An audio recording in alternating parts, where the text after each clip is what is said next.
বিসমিল্লাহির রহমানির রাহিম। কখনো কি হয়েছে আপনি কাঁদছেন, আপনার বুকের ভেতরটা ভার হয়ে আছে, কিন্তু আপনার কথা শোনার মতো কাউকে খুঁজে পাচ্ছেন না। মনে হচ্ছে আমার কষ্টটা কি কেউ বুঝবে, আমার কান্না কি কেউ শুনবে? আজকের ঘটনা আমাদের মনে করিয়ে দেয়, হ্যাঁ, এমন একজন আছে যিনি বান্দাহর মনের কথা শোনেন, যা সে পৃথিবীর কাউকে বলতে পারে না। তিনি হলেন মহান আল্লাহ তাআলা। ইসলামের ইতিহাসে এমনই এক হৃদয়স্পর্শী ঘটনা ঘটেছিল সাহাবিয়া হজরত খাওলা বিনতে সালাবা রাদিয়াল্লাহু তাআলার জীবনে। তার স্বামী ছিলেন আওস ইবনে সামিত রাদিয়াল্লাহু তাআলা।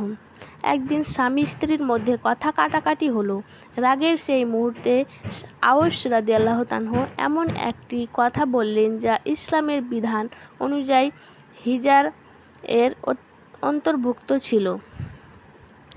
একটি কথা, কিন্তু সেই কথার ভার যেন হয়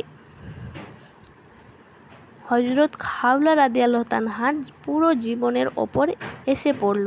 তিনি অসহায় হয়ে পড়লেন। সংসার, পরিবার, ভবিষ্যৎ সব কিছু যেন অনিশ্চিত হয়ে গেল। কিন্তু তিনি ভেঙে পড়ে চুপ করে থাকলেন না। তিনি গেলেন রাসূল সাল্লাল্লাহু তাআলা আলাইহি ওয়াসাল্লামের কাছে।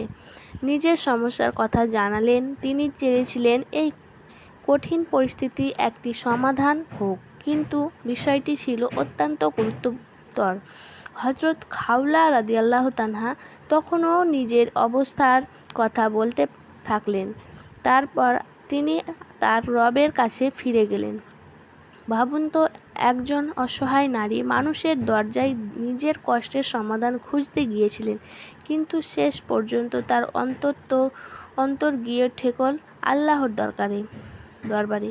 তিনি তার রবের কাছে অভিযোগ করলেন, আর ঠিক তখনই ঘটল এমন এক ঘটনা যা কিয়ামত পর্যন্ত কুরআনের পাতায় লেখা থাকবে। আল্লাহ তাআলা তার কথা শুনলেন, শুধু শুনলেন না, তার সেই অভিযোগকে কুরআনের অংশ করে দিলেন। সূরা আল মুজাদালার শুরুতেই আল্লাহ তাআলা জমিনে জানিয়ে দিলেন সে হজরত খাওলা রাদিয়াল্লাহু তাআলা ও তার স্বামীর ঘটনা